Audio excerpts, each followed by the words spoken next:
So the motivation for spectral clustering is basically, as we were saying, I mean, K-means performs really poorly because it can only find spherical clusters. Density-based approaches, as we've seen, are too sensitive to the parameters that we choose and also perform poorly when we have different densities of points.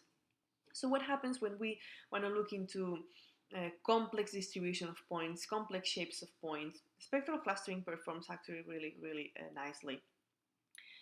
The intuition here also is completely different, right? I mean, so spectral clustering uses similarity graphs to encode neighborhood information of the data points, right? So in this case, the data points in our data set, we're going to assume that they are vertices in a graph, and we are going to be connecting the points that are similar between them. Okay, so the edges are going to be connecting data points in our data set. Before I go into the algorithm itself, let me describe a little bit, different pieces of information that we need to know. So I'm going to cover different definitions of graphs, of different types of of matrices and so on that we need to know before looking into the actual spectral clustering algorithm. As I was saying before, we're going to be representing the clustering problem using a similarity graph. So the similarity graph is going to have nodes that are the data points, and it's going to have nodes or vertices, and it's going to have edges that are connecting the different data points. As you can see here in the plot that I'm showing at the bottom of the slide, you see that we have, in this case, for example, 6 different points, and you have each point is a vertex, and then we have edges that connect the points and that are weights indicating what's the similarity between the points. When we look at the graph that I just showed here, we can build, given a set of 6 different points, obviously we can build a graph using different approaches, right? I mean, we could build, let me start from the bottom, we could build a fully connected graph. So in fact, we could just have all the data points and insert an edge connecting all data points with all data points, okay? And basically express the similarity between the data points through a weight. But that's obviously a lot of work, and in general what's going to happen is that if we have a really large data set, what's going to happen is that most of the points, their similarity is going to be really small. The weight is going to be really small. So we have to look into ways of computing the graph in a, say, smarter manner, right? Or with type of a pre-processing that's not going to require to compute the edges for all the different possibilities that we have there. So what k-nearest neighbors does is that it basically inserts an edge between nodes that are maximum k nodes apart, okay? So we only consider nodes that are k-nearest neighbors. We do not connect edges with all, but only with the ones that are k-nearest. And another approach is the epsilon neighborhood graph. Okay, so we identify a threshold, an epsilon value, and we only include the edges if the affinity between 2 points is greater than that value. Okay, so rather than saying we only put edges whenever the point is k nearest neighbor, so we consider the top k nearest vertices there. In this case, no, in the epsilon neighborhood, we consider the distribution of weights, right? And basically, if that weight, if that affinity, similarity is not larger than a given value, we do not consider that edge. Okay, it's just different ways of somehow pre-processing the graph in such a way that we will not have a huge graph that will be really difficult to model and understand. Okay, so it's a way of cutting edges that are not necessary. So once we have constructed the graph, okay, typically with we use either the k-nearest neighbors of the or the epsilon neighborhood graph. Once we have constructed the graph with our data points, what we will call traditionally a good clustering is going to be a clustering that assigns points that are highly similar to the same cluster and points that are highly similar to different clusters. Right? So if we look again at this graph here, basically the problem of clustering can be reframed as minimizing the weight of between group connections, right? So what we are looking for, if we are looking for clusters, we want to basically look for the edges that have really small weight values, because those edges are going to be the breaking points. So we can break the graph by those edges and basically obtain different clusters. Okay, we want to look for the edges whose weight is the smallest, because those edges are the ones telling us, look, I mean, these two groups are probably very different because these weights, these similarity weights, are the smallest in this distribution. So in fact, we can reframe the problem of clustering, in spectral clustering using a similarity matrix. We can reframe the problem um, as basically a cutting problem, right? So the sum of weights of edges with only one vertex in each group is what we are going to be using as the cut point, right? So we are looking for the edges that basically connect different groups, and those edges we are going to sum them, and those sums are going to be the ones that we want to minimize.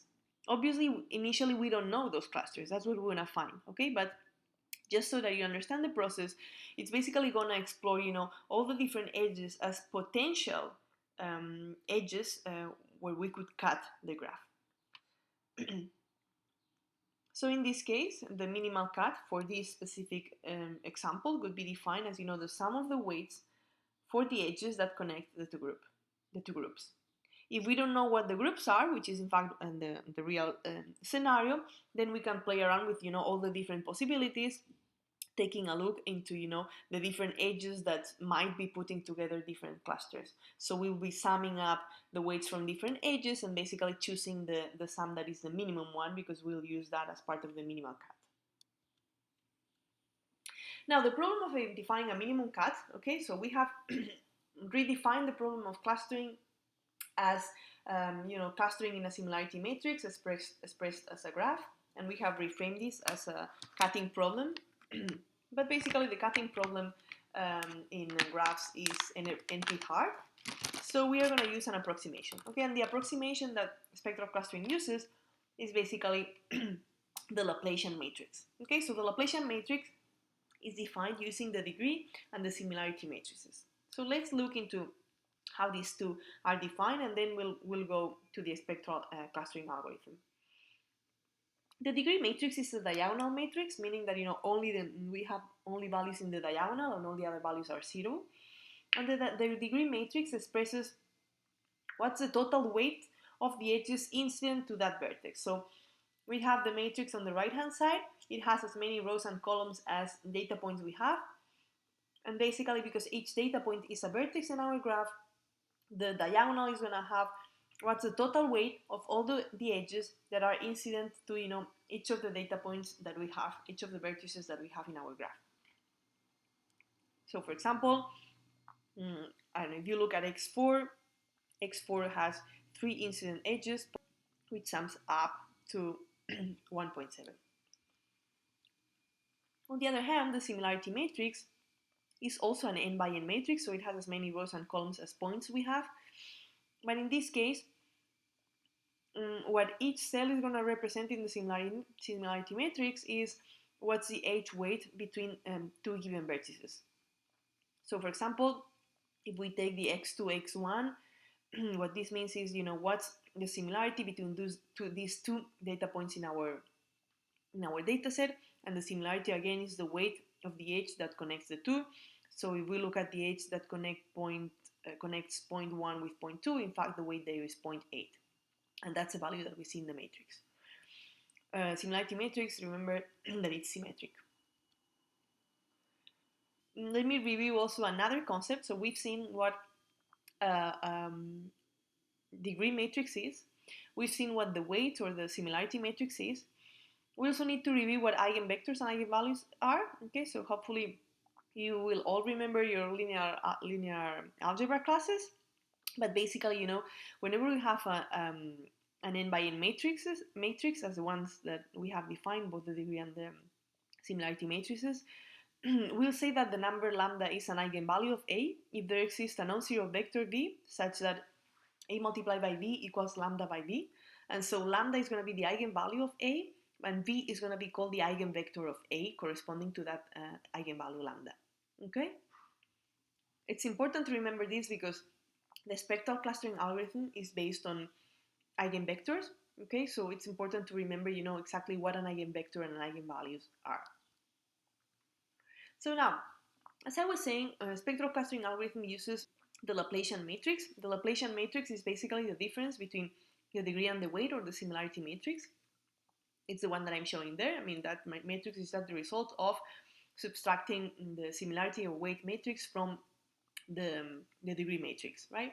The important property of the Laplacian matrix that the spectral clustering algorithm uses is the fact that the eigenvalues and the eigenvectors really provide inside information into the connectivity of the graph. Okay? And so how does that work? If we look at the normalized Laplacian matrix, okay, if we normalize the Laplacian matrix that we just computed, it has a beautiful property. And that's the fact that the first k eigenvectors, so the eigenvectors that have the k smallest eigenvalues for the matrix, equals the number of connected components in the graph. So this is beautiful, right? So imagine we have a data set. Imagine that we compute the degree matrix, that we compute the similarity matrix, and we can compute the Laplacian matrix. If we compute its normalized version, we know that the first k eigenvectors are going to be the number of connected components in the graph. And so we'll be able to actually understand what are the clusters in the dataset just by using the eigenvectors of the normalized Laplacian. Okay, so let's go details into details of the spectral clustering algorithm, right? So as we've been discussing, we are going to need, on the one hand, we are going to need the similarity matrix and the degree matrix. But on the other hand, something that I just mentioned before, we are also going to need to specify the number of clusters, right? Remember that we've seen that through algebraic properties, we've seen that the k eigenvectors, the k first eigenvectors, so the k smallest eigenvalues in a normalized Laplacian matrix can be interpreted as k potential clusters, right? However, the issue here, as with many other clustering techniques, is what's exactly, the value of k that's going to work better for the clustering approach. And in fact, this is another feature that we need to specify, okay? So basically, I mean, the first steps there in terms of construction and so on are the steps that we have already discussed. So we have a data set, we're going to build a graph type approach, so we're going to have the data points are going to be nodes, and then the relationship between the data points, distances or similarities, are going to be the edges that unite the different nodes.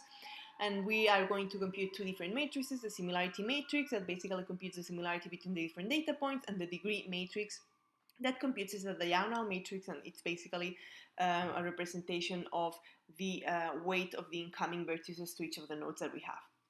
Now, where the algorithm comes in is basically once we compute the k eigenvectors, right, which is involved in the algorithm in the square, in the box. So basically, once we have the k eigenvectors, what is it that we do with them and how do we cluster? So once we have the k eigenvectors, we build a matrix n by k that contains the eigenvectors as columns. Okay, so it has as many rows as data points, but as many columns as eigenvectors, as the k eigenvectors. And then basically what we do is that for each I from 1 to n, being again n the total number of samples, we're going to let y of I be the vector corresponding to the ith row of U. Remember that U is the matrix that contains the eigenvectors as columns. So what we are doing is that each row in that matrix is going to be what we call yi. Okay, and it's simply a vector that contains k different features. So what we actually do is that we cluster the yi points in the matrix Rk with k-means algorithm in order to obtain k different clusters. So what we're doing here is take the matrix that we have built with the eigenvectors and take each data, assume that each row is a data point, and apply k-means clustering to the rows of the matrix, right? And identify k different clusters.